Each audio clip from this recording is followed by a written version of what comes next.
Good evening. Welcome to Daddy's Still Broadcasting. Daddy's Daughter Broadcasting. Tonight, we're gonna go.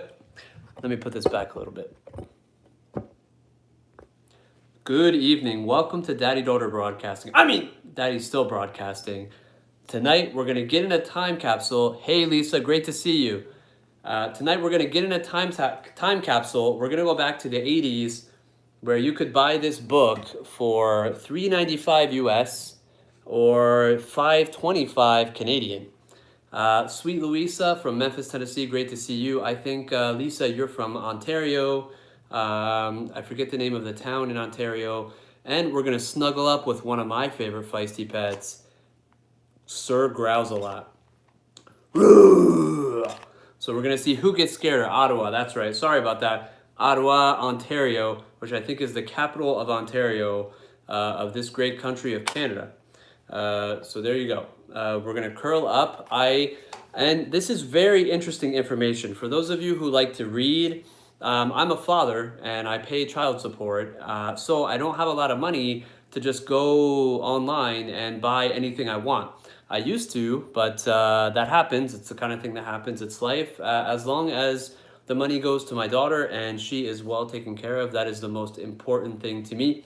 By the way, Esnam and Mariska are in a secluded room where they cannot hear me say that. But we're gonna try to get through the entire volume today. They're short stories, and it's just we're gonna get in a time machine, like the LEB says, with Doc Brown, and we're gonna go back to my childhood, our childhood, I think. And yeah, so this is with the original art. But something that's really cool, let's see if we can darken that a little bit. We cannot, so there you go. There it is. All right, so it's collected from Alvin Schwartz. Not only that, but I grew up in New Jersey, and I grew up very close to Princeton, New Jersey, where this book was written by Alvin Schwartz, who was an amazing man. For him, it was more about folklore, and just the fun and entertainment of scaring people and people scaring each other. There are two of you here. If another one of you, Lisa or Louisa, I'm not sure which one, if you can hit that like button, that would mean the world to me. I know that likes or dislikes help a lot, whether it's likes or dislikes. So this is from back in the day. I grew up, thank you for that. I just saw that change. And this is something that's really interesting. I went to archive.org.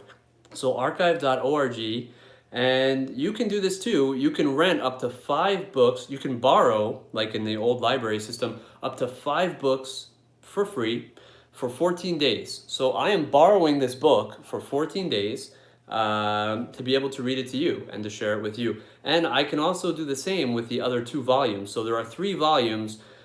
This is for children 9 years old and up.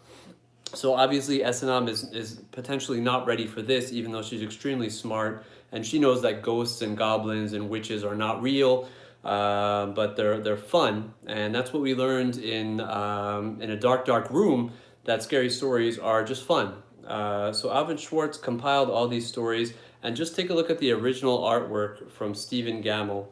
See if I can get this in a better spot for you. A little bit hard to show that, but this is the original artwork by Stephen Gamble, or Stephen Gamble. Very dark artwork. Enough to scare you just by reading the book alone. And if I'm honest, I curled up in many a tree when I was a little boy with Asperger's syndrome, reading this book and the other 3 volumes all myself. This book was written in 1981. The other books didn't come out until the late 80s, early 90s.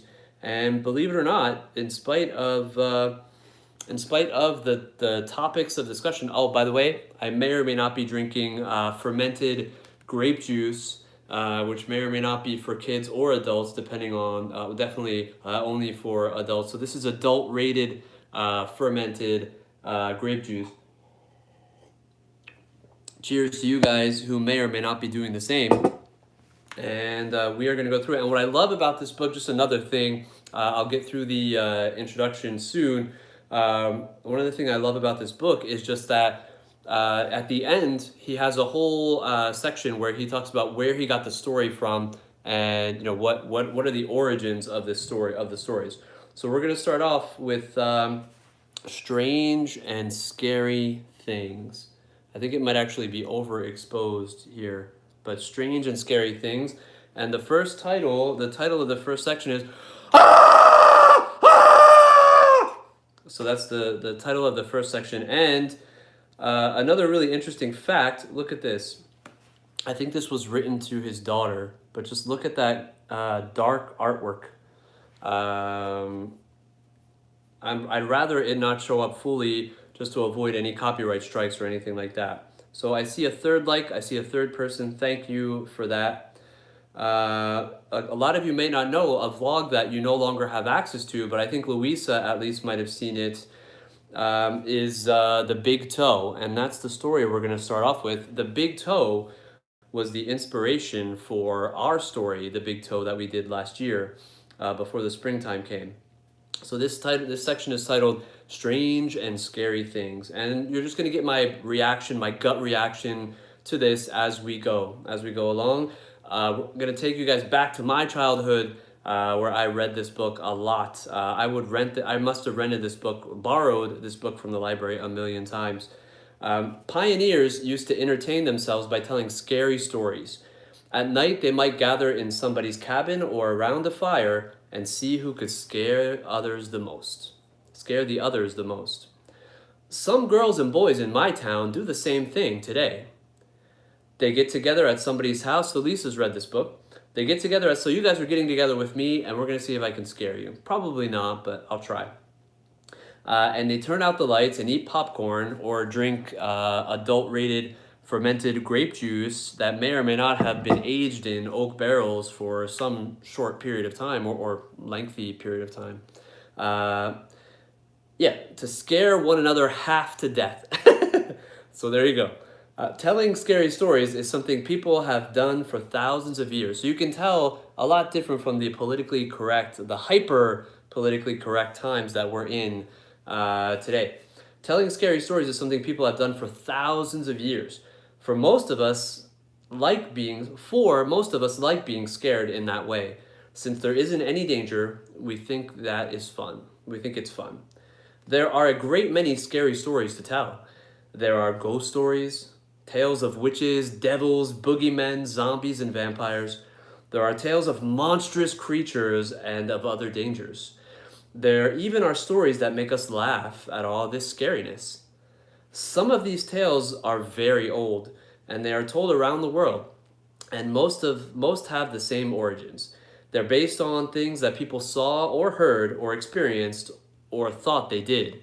I love how often Alvin Schwartz will turn around and say, well, so people say. So he kind of puts a spin on it to say, that this might not be real, but it sure as hell is fun to take a look at. Adam, I missed your comment, but I'm not drive streaming, so I can go back. They used to be tradition on Christmas time to try to scare each other with silly, scary stories. There you go. And I don't know if you guys ever played the Dead Man's Brains. Put in the comments here if you have, but the Dead Man's Brains is part of this book. Excuse me, scary story burp. And they tell each other, they tell you how to play this game, with like grapes for the eyes, chicken bone. They actually say to use liver. I would never use liver with my daughter, but I would maybe put a liver in a plastic bag or like a toy. Nowadays you can find very realistic, plastic body parts or rubber body parts I'm sure to make as a substitute for that. So times have changed a great deal since Alvin Schwartz wrote this book. Some of these, many years ago, a young prince became famous for a scary story he started to tell but did not finish. His name was Mamilius, and he probably was 9 or 10 years old. William Shakespeare told about him in The Winter's Tale. It was on a dark winter's day that his mother, the queen, asked him for a story. "A sad tale's best for winter," he said. "I have one of sprites and goblins." "Do your best to frighten me with your sprites," she said. "You're powerful at it." "I shall tell it softly," he said. "Yon crickets shall not hear it." And he began. There was a man, this is just, how long is this introduction? Okay, we're almost done. Bear with me. And he began, there was a man dwelt by a churchyard. So this is obviously in Old English. That series was my favorite in middle school. It was mine too in late elementary and middle school. I started reading this for some reason in late elementary. My parents, fortunately or unfortunately, did not have the filters that I have for my daughter and that other people have, so they let me read these books at a certain age, and the librarian at the school had no qualms with me taking them out. So yeah, so that's but okay, so he started telling the story, this Mamilius guy, but that was as far as he got. For at that moment the king came in and arrested the queen and took her away, and soon after that Mamilius died. No one knows how he would have finished his story. If you started as he did, what would you tell? So if we started, there was a man dwelt by a churchyard, how would we finish it? All right, Lisa. All right. Well, have a great, sweet night to your child. And if you're coming back, you are always welcome here, Lisa. Well, glad to have you back too, Louisa. If you started, okay, so if you started the story that way, how would you finish it? Most scary stories are, of course, meant to be told. They are more scary that way. But how you tell them is important. As Mamilius knew, the best way is to speak softly, so that your listeners lean forward to catch your words, and to speak slowly so that your voice sounds scary. And the best time to tell these stories is at night. In the dark and the gloom, it's easier for someone listening to imagine all sorts of strange and scary things. So this was written by Alvin Schwartz himself, the author of this book in Princeton, New Jersey. And just take a look at this amazing artwork. There you go. All right, Lisa. Well, hope you have a great night. Glad to have you here. And there you go. Hope your children have a sweet and beautiful night full of peace and love that I'm sure that you will give them wholeheartedly. And just the same, I wish the same for you, Lisa. All right, so these are jump stories. All right, so this is the story that inspired our vlog from last year, The Big Toe. A boy was digging at the edge of the yard when he saw a big toe. He tried to pick it up, but it was stuck to something. So he gave it a good hard jerk, and it came off in his hand. Then he heard something groan and scamper away. The boy took the toe into the kitchen. Esanam, I read this to her yesterday, and she was laughing her butt off, not scared at all. The boy took the toe into the kitchen and showed it to his mother. It looks nice and plump, she said. I'll put it in the soup and we'll have it for supper. That night, his father carved the toe into 3 pieces, and they each got a piece. Then they did the dishes, and when it got dark, they went to bed. The boy fell asleep almost at once. Hey, Gemma, great to see you, my Asperger's sister. Always great to have you here. If you're into scary stories, stick around, YouTube sister. The boy fell asleep almost at once, but in the middle of the night, a sound awakened him. It was something out in the street. It was a voice, and it was calling to him, "Where's my toe?" It groaned. When the boy heard that, he got very scared. But he thought, it doesn't know where I am. It never will find me. So those of you who saw our vlog last year, you're probably recollecting how I told Esanam the story, but in a funner way, and a less scary, rough way. Instead of eating the toe, cooking it in soup, we put it in a jar. Then he heard the voice once more, only now it was closer. "Where is my toe?" it groaned. The boy pulled the blankets over his head, and he closed his eyes.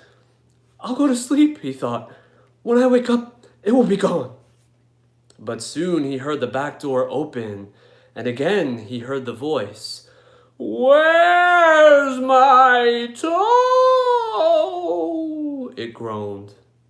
Then the boy heard footsteps move through the kitchen into the dining room, into the living room, into the front hall. Then slowly they climbed the stairs. Closer and closer they came. Soon they were in the upstairs hall. Now they were outside his door. "Where's my toe?" the voice groaned. His door opened. Shaking with fear, he listened as the footsteps slowly moved through the dark toward his bed. Then they stopped. "Where's my toe?" the voice groaned.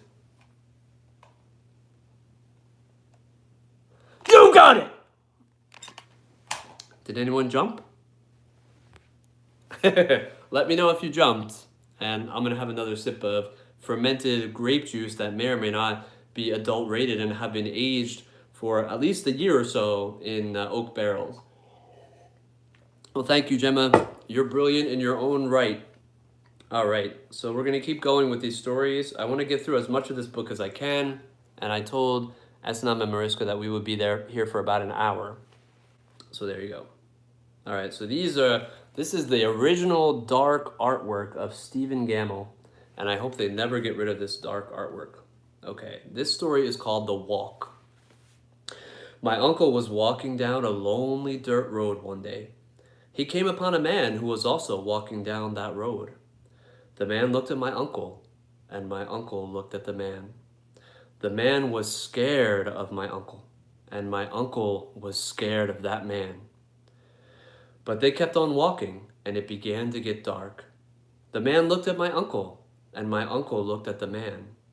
The man was very scared of my uncle, and my uncle was very scared of that man. But they kept on walking, and they came to a big woods. It was getting darker. And the man looked at my uncle, and the uncle looked at the man. The man was really scared of my uncle, and my uncle was really scared of that man. But they kept walking, and deep down into the woods they went. It was getting darker. And the man looked at my uncle, and my uncle looked at that man. The man was terribly scared of my uncle, and my uncle was terribly scared of Louisa Lewis. Just kidding. Okay, so story number 3. All right, Lisa, welcome back. Sweet Lisa, just like Sweet Louisa. Cheers. Welcome back to Daddy's Still Broadcasting. Gemma is here. Gemma fights a lot. All right, I'm happy to make you jump. Woo!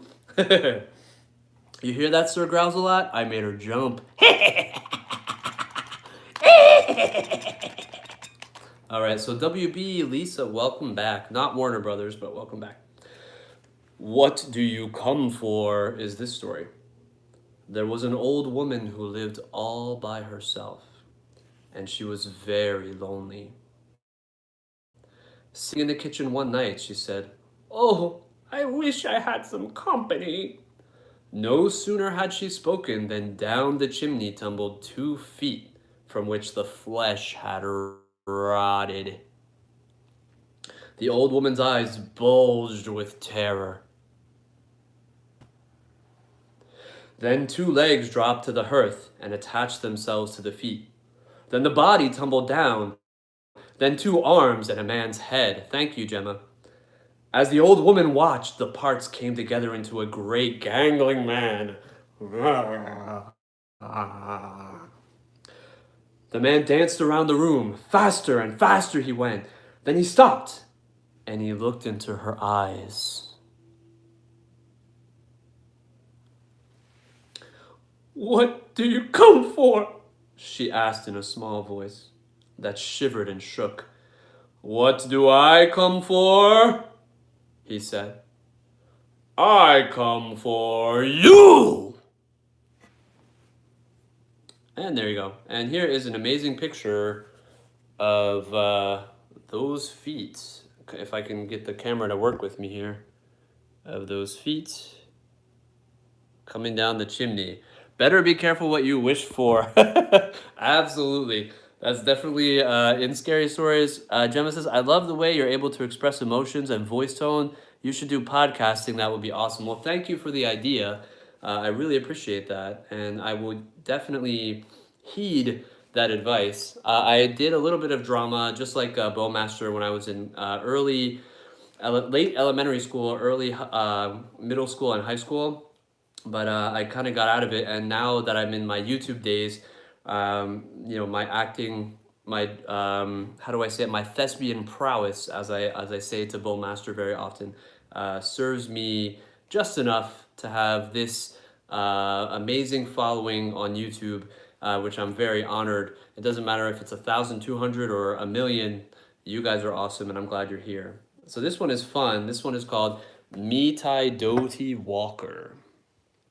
And this is one of the rare occasions where you'll hear me pronounce my T's, because in New Jersey, we don't pronounce our T's a lot.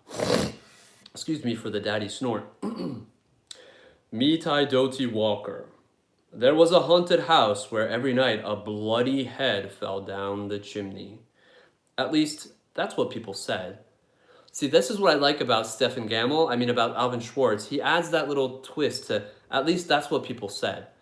So it's like, I firmly believe that the ghosts don't exist. I think any paranormal activity is done by demons or other things, but not ghosts. I don't believe in ghosts at all, but it's fun as hell to read these and to scare yourself just enough.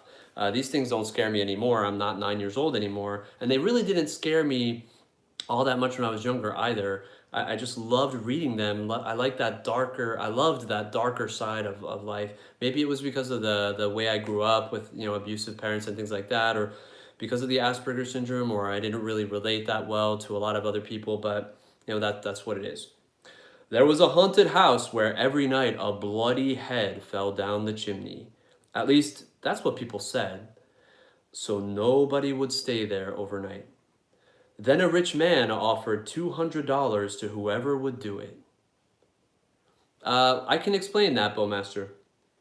And this boy said he would try if he could have his dog with him. So it was all settled. The very next night, the boy went to the house with his dog. To make it more cheerful, he started a fire in the fireplace. Then he sat in front of the fire and waited, and his dog waited with him. For a while, nothing happened.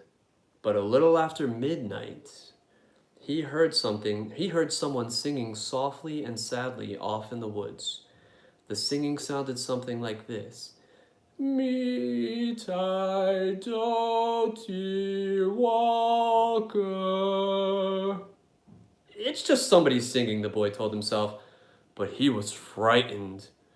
Then his dog answered the song. Huh?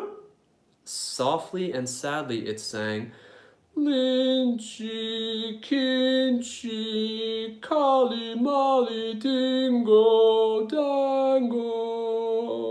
Whatever that means. The boy could not believe his ears. His dog had never uttered a word before. Then a few minutes later, he heard the singing again. Now it was closer and louder, but the words were the same. Mitai Doti Walker. This time the boy tried to stop his dog or his bear from answering. He was afraid that whoever was singing would hear it and come after them. But his dog teddy bear paid no attention, and again it sang, Lynchy, Kinchy. Okay, hold on. I gotta keep a straight face. I just broke character. All right. Lynchy, Kinchy, Kali, Mali, Dingo, Dango. A half hour later, the boy heard the singing again. Now it was in the backyard, and the song was the same. Gemma says, haha, brother, I'm sitting here laughing so hard. Thank you. Mitai Doti Walker. Again, the boy tried to keep his dog / teddy bear quiet. But the dog, shut up, teddy bear, shut up! The dog sang out louder than ever before. Lynchy, Kinchy, Okay, hold on. I gotta keep a straight face. Litchi, catchy, Kali, Molly, Dingo, Dango.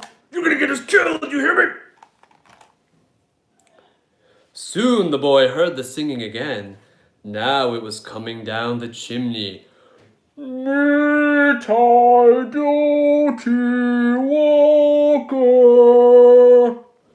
The dog sang right back. Oh my god, are you crazy? Lynchy, pinchy, golly molly, dingo dango. Suddenly a bloody head fell down the chimney, fell out of the chimney. It missed the fire and landed right next to the dog. Ah! So he can make a surprise face with these feisty pets, by the way. Ah! The dog took one look and fell over, dead from fright. The head turned and stared at the boy. Slowly it opened its mouth and... Ah! Okay, there you go. So that was Mitai Dodie Walker. Yes, poor pup.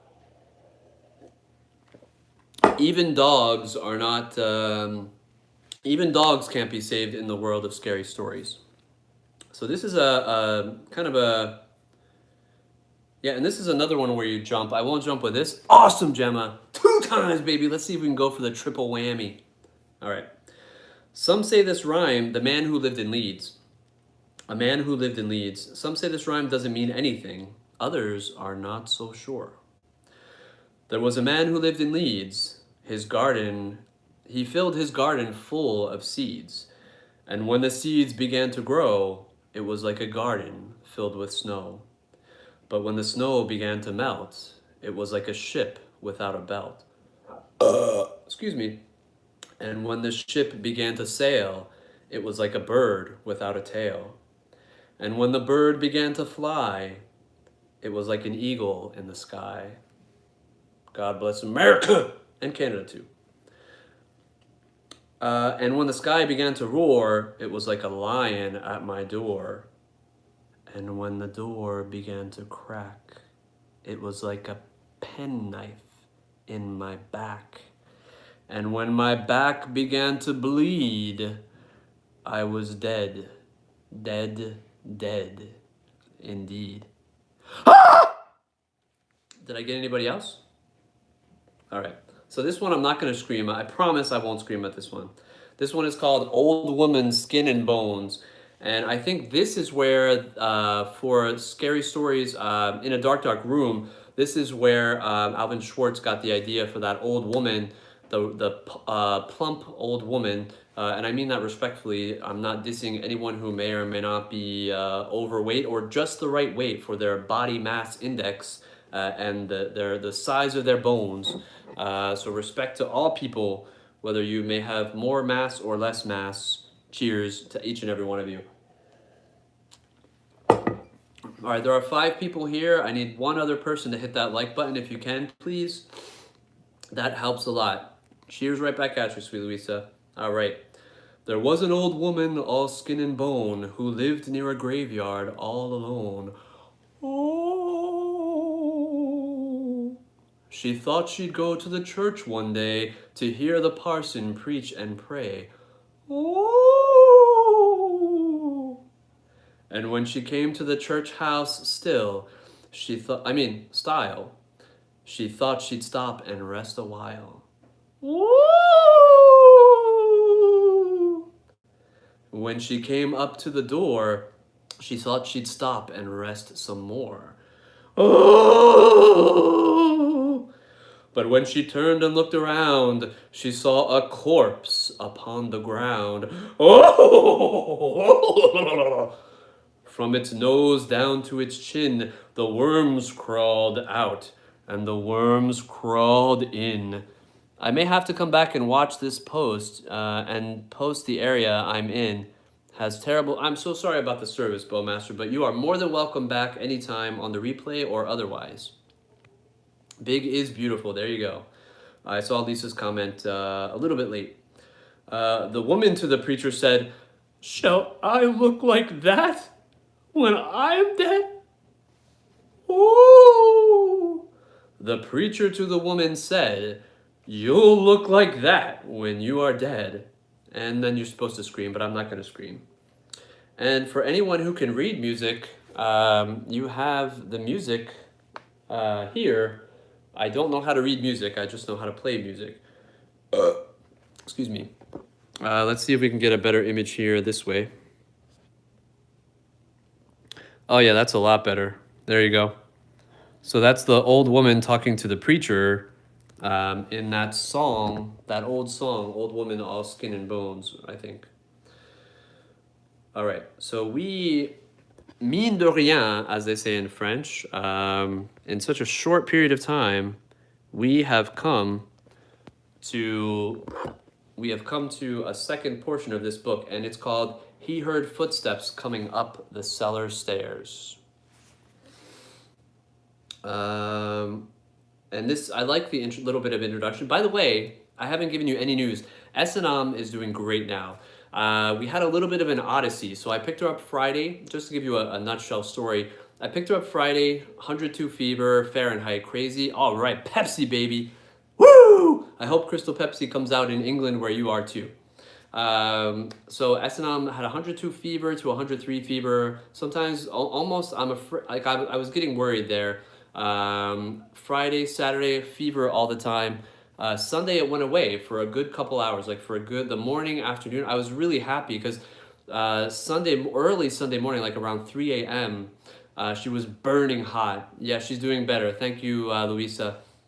But she was burning hot 3 a.m. By the time we woke up at around 7, 8 a.m., she was okay. She was no more fever. That's when we made those videos that I put out recently about her brushing my hair, her doing my hair, and about the dinosaur book. That's when she was feeling better. Sunday night into Monday, just terrible. The fever came back. She just wasn't feeling well.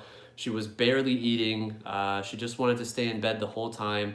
So I got her to the doctor. I know you told me 104, that's crazy. That's hallucination time for a lot of people. And definitely time to go to the emergency room. So I hope you did that.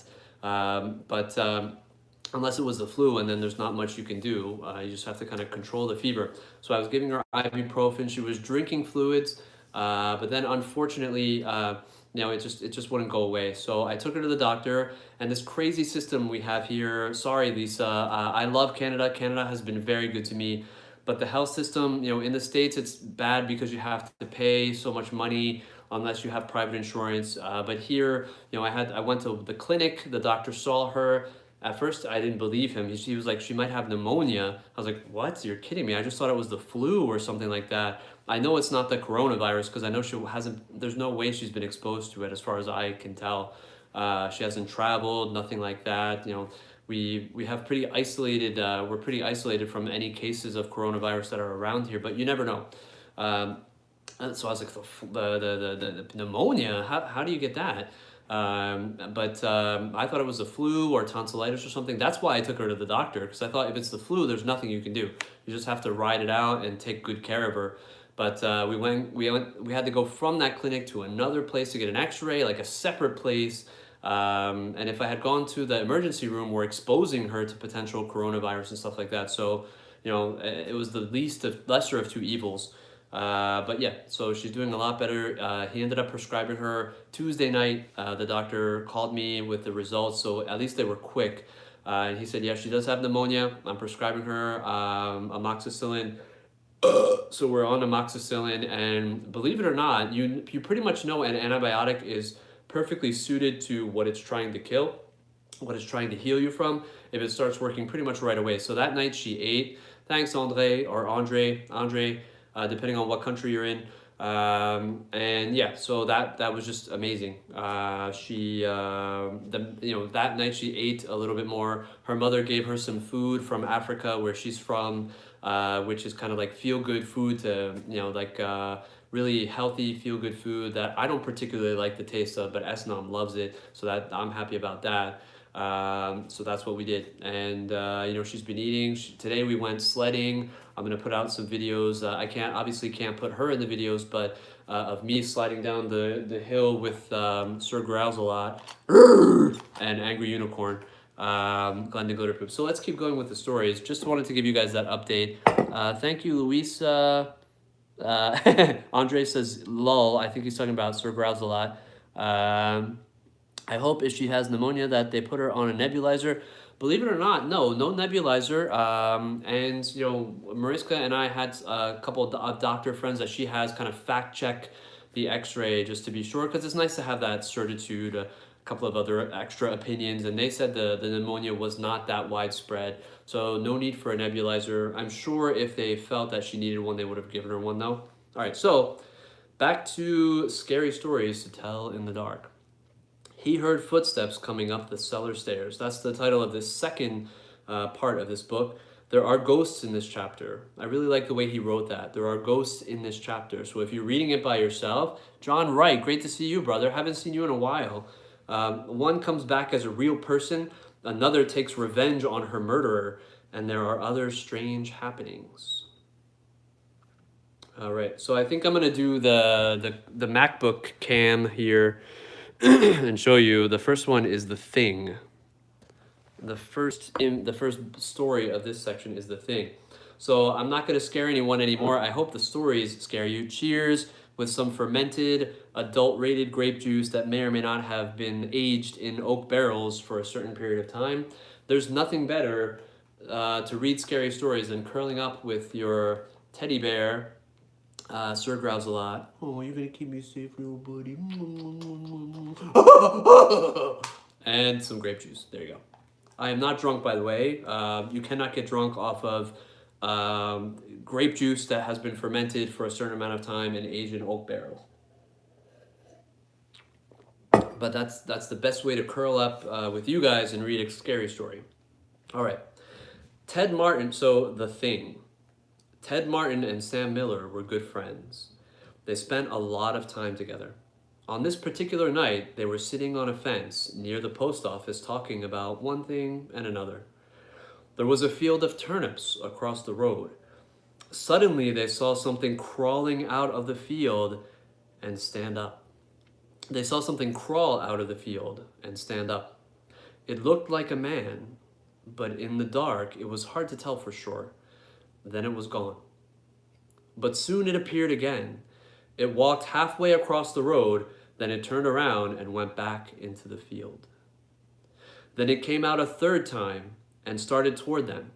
By now, Ted and Sam were scared, and they started running. But when they finally stopped, they decided they were being foolish. They weren't sure what had scared them, so they decided to go back and get a better look. Pretty soon they saw it, for it was coming to meet them. It was wearing black pants, a white shirt, and black suspenders. Sam said, I'm going to try to touch it. You dummy. Then we'll know if it's real. He walked up to it and peered into his face. It had bright, penetrating eyes sunk deep in its head. It looked like a skeleton. Ted took one look and screamed. And again he and Sam ran, but this time the skeleton followed them. I want to be more centered. I think that's better. When they got to Ted's house, they stood in the doorway and watched it. It stayed out in the road for a while, and then it disappeared. A year later, Ted got sick and died. Toward the end, Sam sat up with him every night. The night Ted died, Sam said he looked just like a skeleton. I hope that snort scared you in some way, shape, or form. Just kidding. Okay. Cold as Clay. So this is the next story in this section. There you go, Andre. Cold as Clay. So this is the original artwork by Stephen Gamble. If you buy these books new, by the way, you guys should know this. Andre, you guys should know this. This is from archive.org. I'm not sponsored by these people, but I would love it if they would. It's a private It's a 501c3 company, but they archive books online. So this was basically a book that was scanned. They archive them and then they let you borrow them like a real library online. And you can borrow up to 5 books 14 days at a time. So archive.org. This is where I got this book, and you can see the original artwork from Stephen Gamble. Also, the scary stories, more scary stories, and scary stories 3 you can find there. So that's a little bit of a shameless plug for these guys. I think it's amazing that they do that. So instead of paying, $20 to $100 for the full original set, I can get it for free online. Cold as clay. A farmer had a daughter for whom he cared more than anything on earth. She fell in love with a farmhand named Jim, but the farmer did not think Jim was good enough for his daughter. To keep them apart, he sent her to live with her uncle on the other side of the county. On the other side of the county. I thought it was country, but county.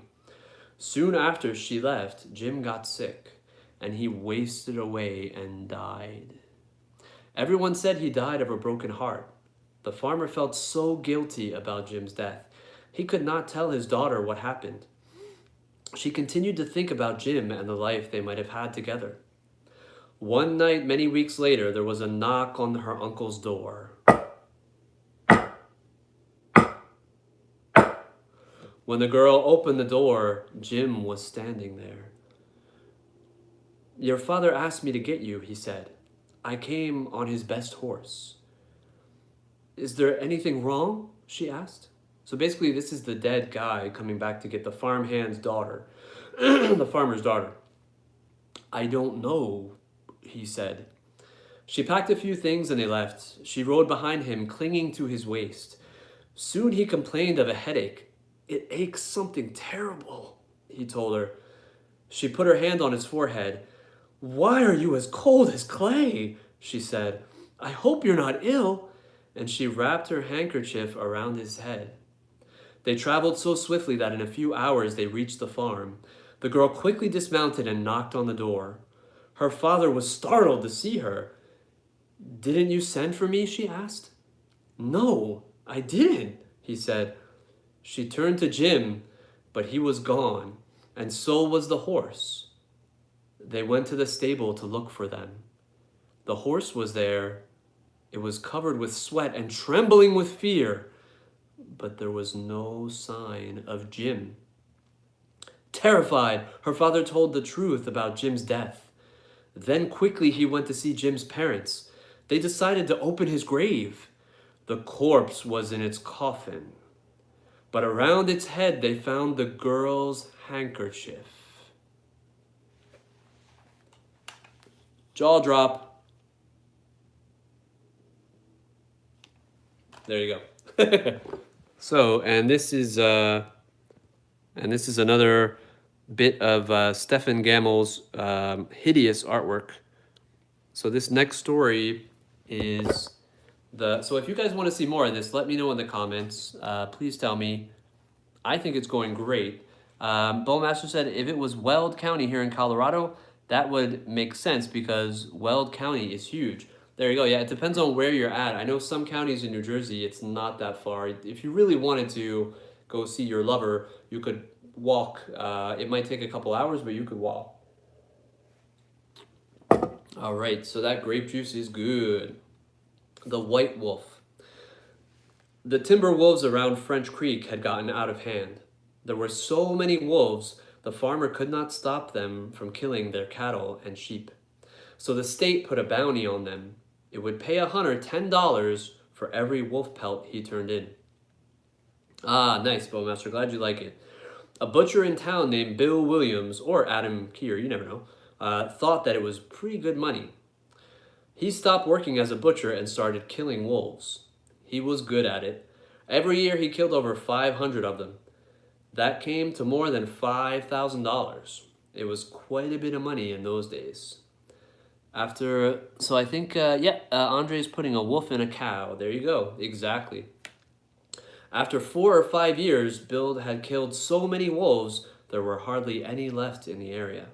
So he retired and he vowed to never harm another wolf because wolves had made him rich. Then one day a farmer reported that a white wolf had killed 2 of his sheep. He had shot at it and hit it, but the bullets didn't have any effect. Soon that wolf was seen all over the countryside, killing and running, but nobody could stop it. One night it came to into Bill's yard and killed his pet cow. Did you put that cow because you knew this story, Andre? Is that why? Bill forgot about his decision to never harm another wolf. He went into town the next morning and bought a young lamb for bait. He took it out into the hills and tied it to a tree. Then he backed off about 50 yards and sat down under another tree. Well, there you go. So, all right, I don't know the story. Well, there you go. So that cow was just there, and he happened to have his cow killed. So that's an amazing coincidence. With his gun in his lap, he waited. When Bill didn't come back, his friends started looking for him. Finally, they found the lamb. It was tied to a tree. It was hungry, but it was alive. Then they found Bill. He was still sitting against the other tree, but he was dead. His throat had been torn open. But there was no sign of a struggle. His gun hadn't been fired, and there were no tracks in the soil around him. As for the white wolf, it was never seen again. And this one is called The Haunted House. One time a preacher went to see if he could put a haunt to rest at a house in his settlement. So these are, old stories. But what I like about what Alvin Schwartz did is, especially in his artwork, he made it more modern. And, even though you're reading this in the 1980s and 90s, where, you don't have to worry about the same fears of old settlement times, that still was a time where there was a lot of darkness. You could walk around at night in the dark, and there was a lot. You didn't have the internet to keep you awake at night, if you will. So the house had been haunted for about 10 years. Bowmaster says, I saw a herd of deer in the field. I drove past. Interesting when we just listening to a story about hunting. LOL. Yeah, what a coincidence. Who would believe that? All right. So several people had tried to stay there all night, but they always would get scared out by the haunt. So the preacher took his Bible and went into the house, went on in, built himself a good fire and lit a lamp, sat there reading the Bible. Then just before midnight, he heard something start up in the cellar, walking back and forth, back and forth. Then it sounded like someone was trying to scream and got choked off. Then there was a lot of thrashing around and struggling, and finally, everything got quiet. The old preacher took up his Bible again, but before he could start reading, he heard footsteps coming up the cellar stairs. He sat watching the door to the cellar, and the footsteps kept coming closer and closer. He saw the doorknob turn, and when the door began to open, he jumped up and hollered, "What do you want?" Excuse me. The door shut back easy-like, and there wasn't a sound. The preacher was trembling a little, but he finally opened the Bible and read a while. Then he got up and laid the book on the chair and went to mending the fire. We had a fireplace when we were young. It's one of the things I'm thankful for. We didn't have a lot of money, but we had a fireplace and a swimming pool, and I'm thankful for having had that experience as a child. Then the haunt started walking again, and step, step, step up the cellar stairs. Excuse me. Scary story, burp. The old preacher sat watching the door, saw the doorknob turn, and the door open. It looked like a young woman. He backed up and said, "Who are you? What do you want?" And now I'm going to show you this very scary image of this scary. The story is so scary that Philip belched out of fear. Exactly. Fear burp. I like that. Fear burp. There you go. So this is what he saw. Not too pretty, if you ask me, but beauty is in the eye of the beholder. All right, let me get back. All right. The hunt sort of swayed like she didn't know. The hunt sort of swayed like she didn't know what to do. Then she just faded out. The old preacher waited, and when he didn't hear any more noises, he went over and shut the door. He was sweating and trembling all over, but he was a brave man, and he thought he'd be able to see it through. So he turned his chair to where he could watch, and he sat down and waited. It wasn't long before he heard the haunt start up again, slowly, step, step, step, step, closer and closer, step, step, and it was right at the door. The preacher stood up and held his Bible out before him, and the knob turned slowly, and the door opened wide. This time the preacher spoke quiet-like. He said, "In the name of the Father, the Son, and the Holy Ghost, who are you, and what do you want?" The hunt came right across the room, straight to him, and took a hold of his coat. It was a young woman about 20 years old. Her hair was torn and tangled, and the flesh was dropping off of her face so he could see the bones and part of her teeth. Sorry. She had no eyeballs, but there was a sort of blue light way back in her eye sockets, and she had no nose to her face. And like Louisa Lewis said, "Ick!" Then she started talking. It sounded like her voice was coming and going with the wind blowing. She told how her lover had killed her for her money and buried her in the cellar. She said if the preacher would dig up her bones and bury her properly, she could rest. Then she told him to take the end joint of their little finger from her left hand and to lay it in the collection plate at the next church meeting, and he'd find out who had murdered her. And she said, if you come back here once more after that, you'll hear my voice at midnight, and I'll tell you where my money is hid, and you can give it to the church. The hunt, so I think Louisa's scared, or pretending to be scared. The hunt sobbed like she was tired, and she sunk down toward the floor and was gone. The preacher found her bones and buried them in the graveyard. The next Sunday, the preacher put the finger bone in the collection plate, and when a certain man happened to touch it, it stuck to his hand. The man jumped up, rubbing and scraping, and tore at the bone, trying to get it off. Then he went to screaming like he was going crazy. Well, he confessed to the murder, and they took him on to jail. After the man was hung, the preacher went back to that house one midnight, and the haunt's voice told him to dig under the hearthrug. He did, and found a big sack of money. And where that haunt had held on to his coat, the print of those bony fingers was burned right into the cloth. It never did come out. There you go. So the next story, we're going to end this stream after another couple stories. I thought it was going to be a lot easier to get through this book pretty quickly, but looks like we're going to have to do this in multiple parts, guys. So cheers to scary stories and cheers to you guys. There you go. So looks like we're going to have to do this in multiple parts, and there are 3 tomes to this book. So we will, even though they're pretty short stories, but if you want to read it right, you just don't want to rush through it. You have to read it properly. In my humble opinion. The guests. A young man and his wife were on a trip to visit his mother.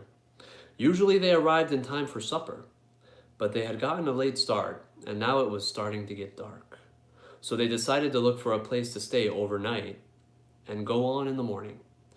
Just off the road, they saw a small house in the woods. Maybe they rent rooms, the wife said, so they stopped to ask. An elderly man and woman came to the door. They didn't rent rooms, they said, but they would be glad to have them stay overnight as their guests. They had plenty of room, and they would enjoy the company. Hold on, I have to write something to...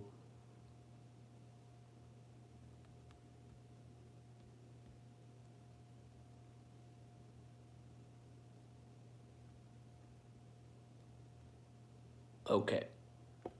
Just a second.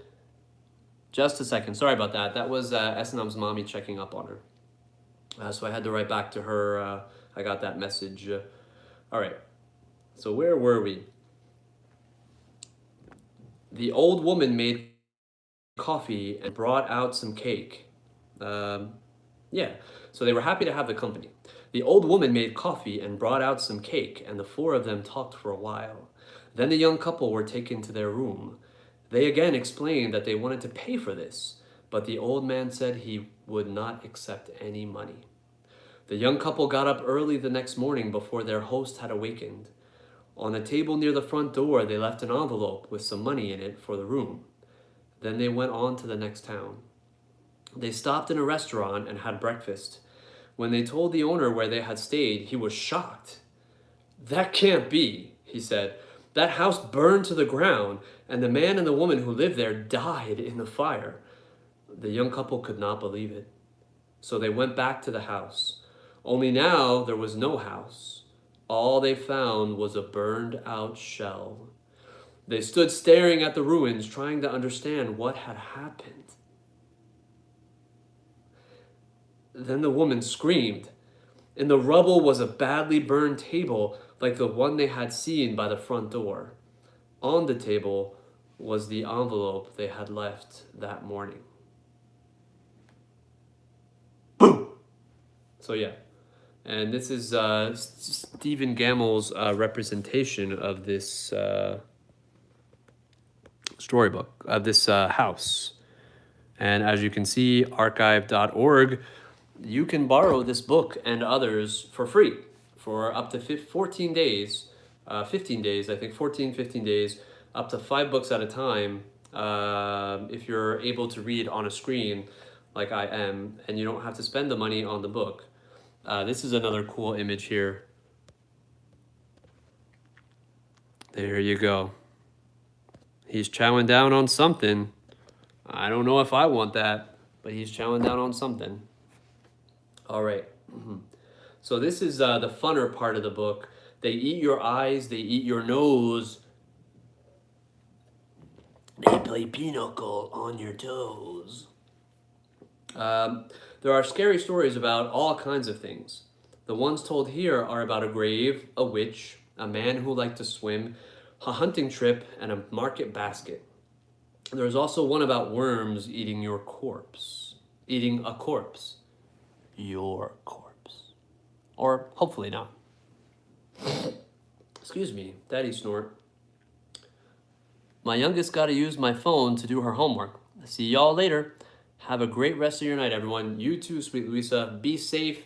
Just know that there are no ghosts or scary goblins or anything that's going to haunt you, and have a peaceful, sweet night. And I know that your daughter's going to get A+ on her homework. So the hearse song. Don't you ever laugh as the hearse goes by, for you may be the next to die. I will not burn your ears by singing that entire song, but I will read it. Don't you ever laugh as the hearse goes by, for you may be the next to die. So a bunch of superstition, obviously. They wrap you up in a big white sheet, from your head down to your feet. They put you in a big black box and cover you up with dirt and rocks. All goes well for about a week, then your coffin begins to leak. The worms crawl in, the worms crawl out. The worms play pinochle on your snout. They eat your eyes, they eat your nose, they eat the jelly between your toes. A big green worm with rolling eyes crawls in your stomach and out your eyes. Your stomach turns a slimy green and pus pours out like whipping cream.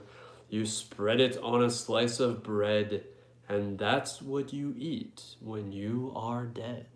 Hopefully not. So yeah, so if anyone can read music, I don't know if I'm singing that properly, but there you go. If you can read music, there is the tune, and there's the hearse. Amazing artwork by Stephen Gamble. All right, so we're gonna get through these couple of stories. Who is with me? I don't know. Is it Lisa? Is it Adam? I don't know who's with me. Excuse me. Scary stories. New Year's. I hope that didn't scare you. Okay. The girl who stood on a grave. Some boys and girls were at a party one night. There was a graveyard down the street, and they were talking about how scary it was. Don't ever stand on a grave after dark, one of the boys said. The person inside will grab you. He'll pull you under. That's not true, one of the girls said. It's just a superstition. I'll give you $1 if you stand on a grave, said the boy. A grave doesn't scare me, said the girl. I'll do it right now. The boy handed her his knife. Stick this in one of the graves, he said. Then we'll know you were there. The graveyard was filled with shadows and was as quiet as death, which is normal. There is nothing to be scared of. There's nothing to be scared of, the girl told herself, but she was scared anyway. She picked out a grave and stood on it. Then quickly she bent over and plunged the knife into the soil, and she started to leave. But she couldn't get away. Something was holding her back. She tried a second time to leave, but she couldn't. She couldn't move. She was filled with terror. Something has got me, she screamed, and she fell to the ground. When she didn't come back, the others went to look for her. They found her body sprawled across the grave. Without realizing it, she had plunged the knife through her skirt and had pinned it to the ground. It was only the knife that had held her. She died of fright. Poor girl. And this is the picture of her dying of fright. Again, amazing artwork by Stephen Gamble. So another couple stories and we're good to go. A new horse. S&M laughed at this one too. I didn't read her all of these because some of them are too scary. Definitely the artwork is very scary, but S&M laughed at a couple of these. A new horse. Two farmhands. Wow, that was a little bit of a wet burp. Excuse me. Two farmhands shared a room. One slept at the back of the room. The other slept near the door. After a while, the one who slept near the door began to feel very tired early in the day. His friend asked what was wrong. An awful thing happens every night, he said. A witch turns me into a horse and rides me all over the countryside. I'll sleep in your bed tonight, his friend said. We'll see what happens to me. About midnight, an old woman who lived nearby came into the room. She mumbled some strange words over the farmhand, and he found he couldn't move. Then she slipped a bridle on him, and he turned into a horse. The next thing he knew, she was riding him across the fields at breakneck speed, beating him to make him go even faster. Soon they came to a house where a party was going on. There was a lot of music and dancing. They were having a big time inside. She hitched him to a fence and went in. While she was gone, the farmhand rubbed against the fence until the bridle came off, and he turned back into a human being. Then he went into the house and found the witch. He spoke those strange words over her, and with the bridle he turned her into a horse. Then he rode her to a blacksmith and had her fitted with horseshoes. After that, he rode her to the farm where she lived. I have a pretty good filly here, he told her husband, but I need a stronger horse. Would you like to trade? The old man looked her over, and he said he would do it. So they picked out another horse, and the farmhand rode away. Her husband led his new horse to the barn. He took off the bridle and went to hang it up. But when he came back, the new horse was gone. Instead, there stood his wife, with horseshoes nailed to her hands and feet. There you go. All right, so we're going to end it at the alligators. That last story was a new horse, and I can see there's no one else here, but thank you for all those 9 likes that you put on the live stream tonight. We're going to end it. I hope you guys have a beautiful rest of the week. Be safe. Be of good courage for the work that you have to do. If you're catching this on the replay, put the alligators in the comments below, the word the alligators, so I can tell that you made it to the end of this live stream. Daddy's still broadcasting. Signing off for now, guys. Ciao. Thank you for watching.